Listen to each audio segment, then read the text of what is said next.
ये extra judicial affairs जो police अपना रही है, ये कहीं से न्याय संगत नहीं है, कहीं से तर्क संगत नहीं है।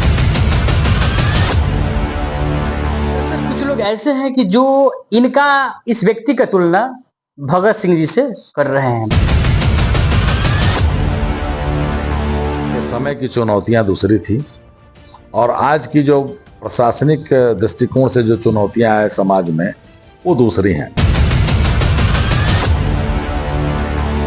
समाज जरूर भारत भूषण के परिवार के प्रति गुनहगार है। वो चाहता है कि ऐसे एक व्यक्ति के असामयिक निधन नहीं होने चाहिए। जो उसका रिजल्ट, उसका जो गोली मारकर जिस तरह एनकाउंटर जिसको कहा गया, एनकाउंटर की जांच हो। गलत था तो उसको उसके लिए सजा मिलनी चाहिए, लेकिन अगर किसी ने एनकाउंटर गलत किया है तो उसकी सजा उसको भी मिलनी चाहिए। केवल सांस चलना जरूरी नहीं है, जीवन का प्रमाणीकरण ये नहीं है। जिंदा रहने के लिए आपको जीवंत मामलों को उठाना भी जरूरी है। एनकाउंटर, फेक एनकाउंटर की सजा तो भी मुकर्रर है। अगर आर्म्स उठाने की सजा है तो फेक एनकाउंटर की भी सजा है। भूषण तिवारी का जो कुछ लोग कह रहे हैं कि इनका मर्डर हुआ है और कुछ लोग कह रहे हैं कि प्रशासन के द्वारा इनका एनकाउंटर हुआ है, तो क्या वास्तव में कि यह सही है इस तरह की घटना को अंजाम देना प्रशासन के ओर से? या क्या इससे समाज में एक शिक्षा या एक समाज में इसका असर पड़ेगा? यह एक बहुत बड़ा सवाल है। इसी मुद्दे पर मैं अभी बात करने आया हूं, जो एक ऐसे भारतीय जनता पार्टी के एक्टिव मेंबर है जो मुखर होके इन सारी समस्याओं या ऐसे मुद्दों पर अपनी बात को रखते हैं। तो सीधे मैं इनसे बातचीत करूंगा। सर क्या लगता है कि जो भरत भूषण तिवारी का जो एनकाउंटर हुआ है, और कुछ लोगों का सर तो कहना यह है कि उनका मर्डर हुआ है, सर इन दोनों में सर क्या अंतर है? क्या वास्तव में सर इनका एनकाउंटर हुआ है या इनका मर्डर किया गया है? देखिए, सबसे पहले तो ये घटना दुखद है। ये जांच का विषय होगा कि उनका मर्डर हुआ है या एनकाउंटर हुआ है, लेकिन उनको उनकी गोली मार के हत्या की गई किन परिस्थितियों में, ये घटना ही बहुत दुखद है। पूरा देश अभी एक तरह से उसके हृदय में आंदोलित है। भरत भूषण की घटना एक प्रतीक के तौर पर पूरे देश में अभी सबके जहन में है कि एक ऐसे व्यक्ति जो व्यवस्था से कुछ प्रश्न पूछ रहा था, जो व्यवस्था के लिए दर दर भटक रहा था, जो हम लोग को सोशल मीडिया और अन्य जगहों से जो जानकारियां प्राप्त हो रही हैं, वो एक बाढ़ग्रस्त इलाके में से उसका गांव कट गया था और उसको जवनिया गांव, उसको रिहेबिलिटेशन के लिए, उसको पुनर्वास के लिए वो सारे एसपी से लेकर डीएम से लेकर सब लोगों से मिल रहा था। उसके पूछने का अंदाज हो सकता है कुछ लोगों को बुरा लगता हो, लेकिन सवाल पूछना कब गलत होगा?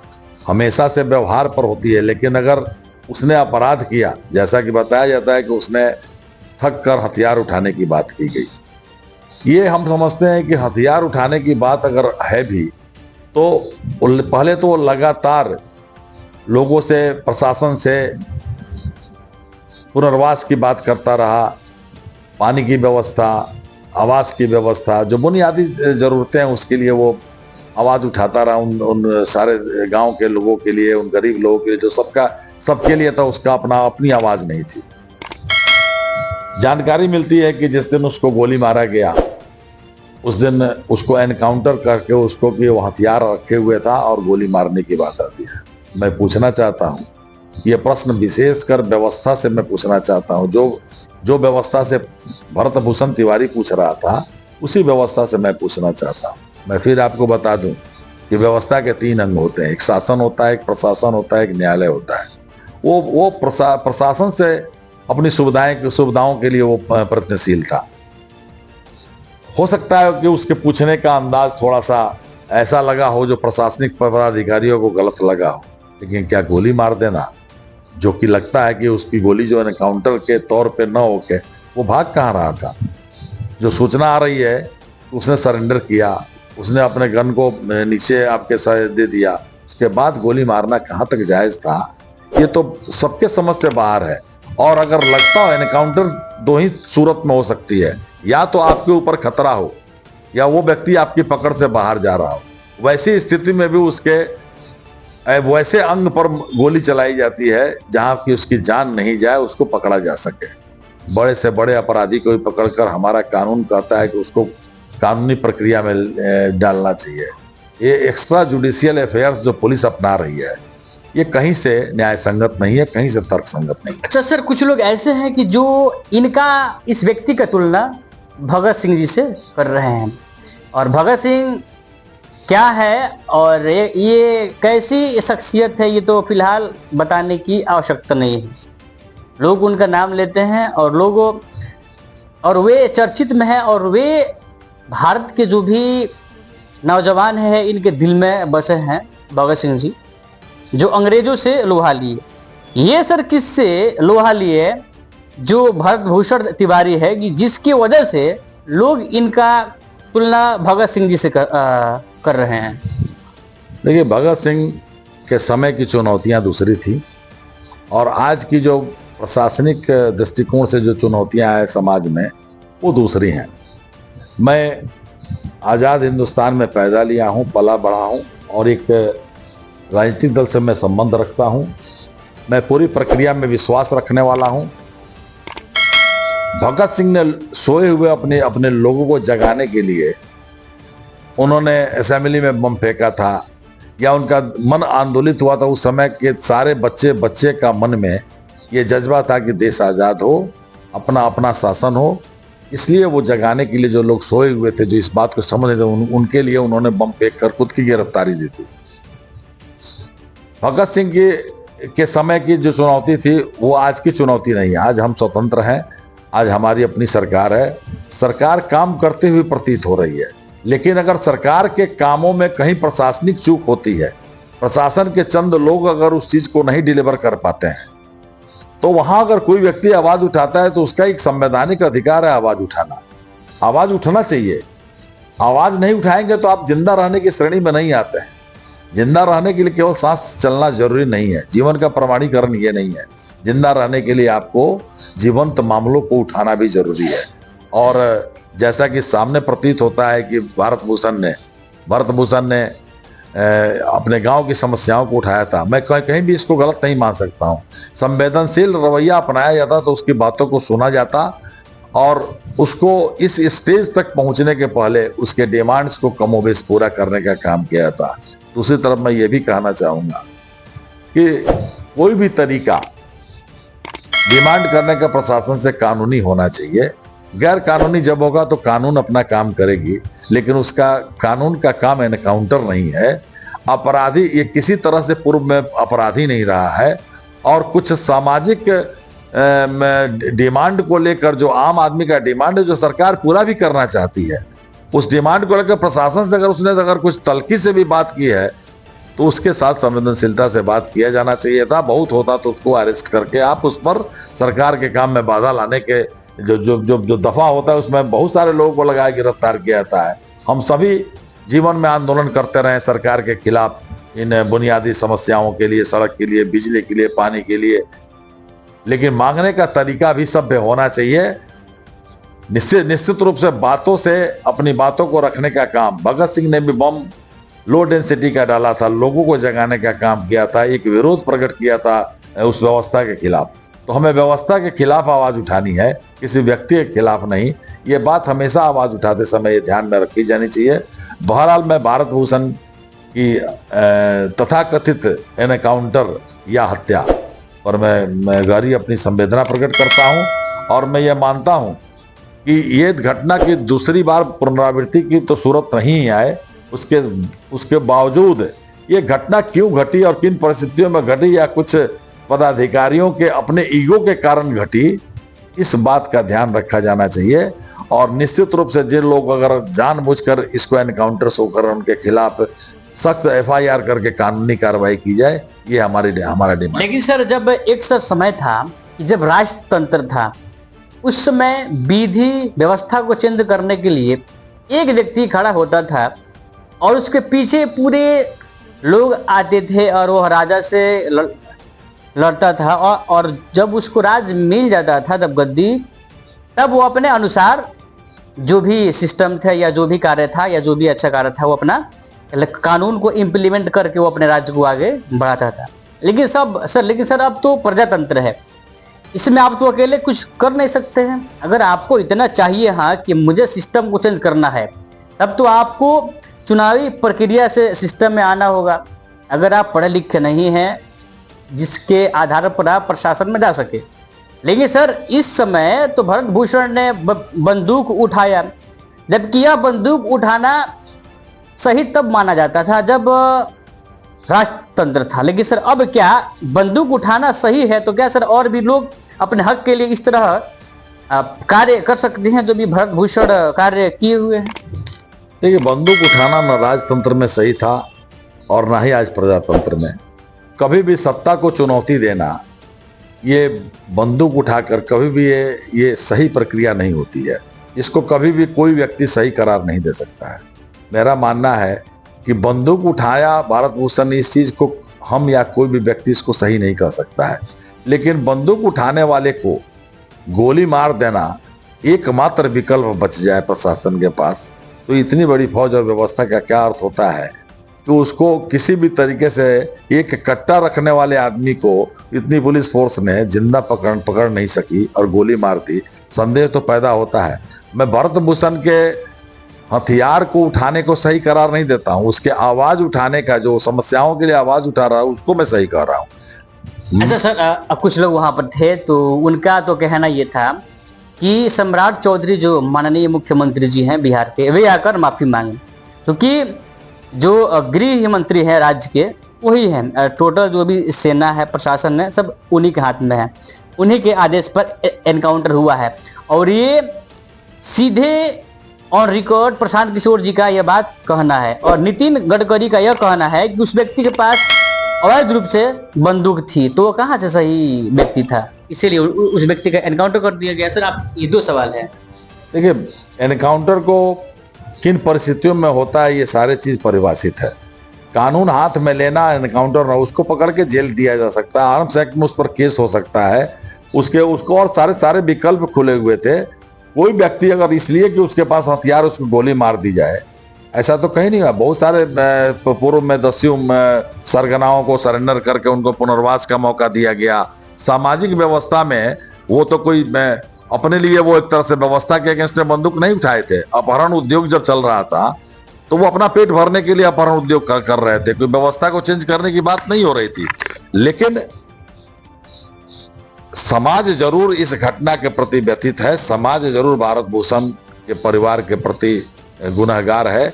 वो चाहता है कि ऐसे एक व्यक्ति के असामयिक निधन नहीं होने चाहिए। जो उसका रिजल्ट, उसका जो गोली मारकर जिस तरह एनकाउंटर जिसको कहा गया, एनकाउंटर की जांच हो।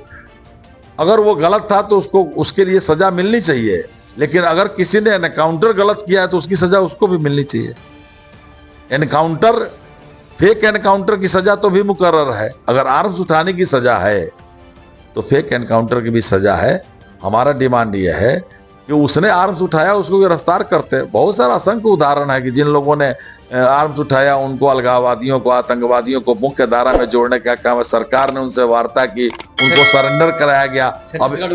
अभी छत्तीसगढ़ क्या है, इसी बिहार में जब यहाँ पर विकास वैभव एसपी थे तो ढेर सारे लोगों का सरेंडर हुआ था। वो अपने गन के साथ आते थे, सरेंडर करते थे। सरेंडर एक प्रक्रिया है। सरेंडर और एनकाउंटर के बीच के जो लैचेज हैं उनकी जांच होनी चाहिए। और उसने आर्म्स उठाया था, इसके लिए उसको केस होना चाहिए था। इसको कौन सही करार देगा कि उसने आर्म्स उठाया, वो कानूनी रूप से सही है।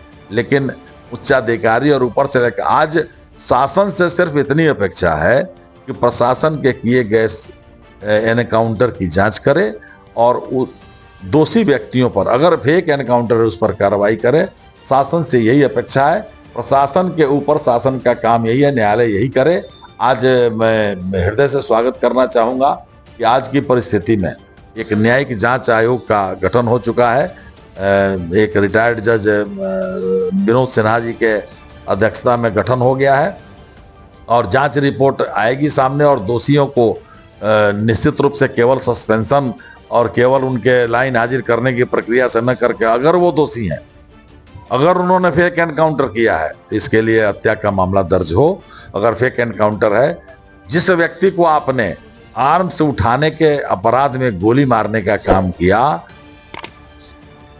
ये किस कानून में है कि कोई आर्म्स उठा ले तो गोली मार दे? हाँ, आपके अगर जान पर बनती, वो आदमी भाग रहा होता, ऐसी परिस्थिति होती तो भी जान लेने से पहले उसको घायल किया जा सकता था।